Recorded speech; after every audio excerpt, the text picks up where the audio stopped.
गोदा चतुश्लोकी। नित्यभूषा निगमशिरसां निस्समोत्तुङ्गवार्ता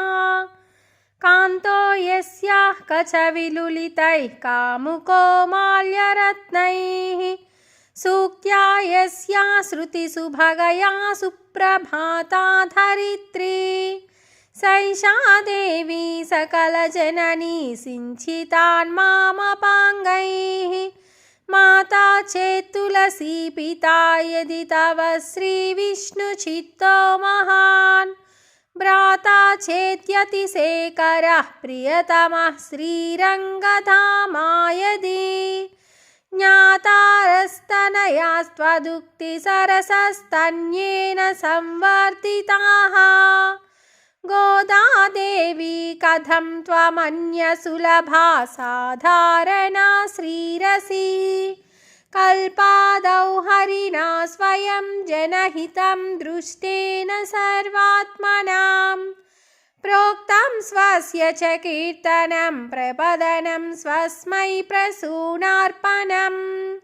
सर्वेषां प्रकटं विधातुमनिसिं श्रीधन्विनव्ये पुरे जातां वैदिकविष्णुचित्ततनयां गोदामुदारां स्तुमः आकूतस्य परिष्क्रियामनुपमासेचनं चक्षुषोः आनन्दस्य परम्परामानुगुणामारामशैलेसितुः तद्धोर्मध्यकिरीटकोटिघटितस्वोच्छिष्टकस्तूरिका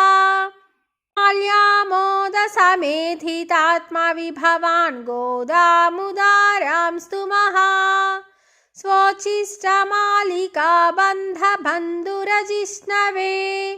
विष्णुचित्ततनुजायै गोदायै नित्यमङ्गलम् मातृसा किञ्चन त्राणबद्धकङ्कणपाणये विष्णुचित्ततनुजायै गोदायै नित्यमङ्गलम्।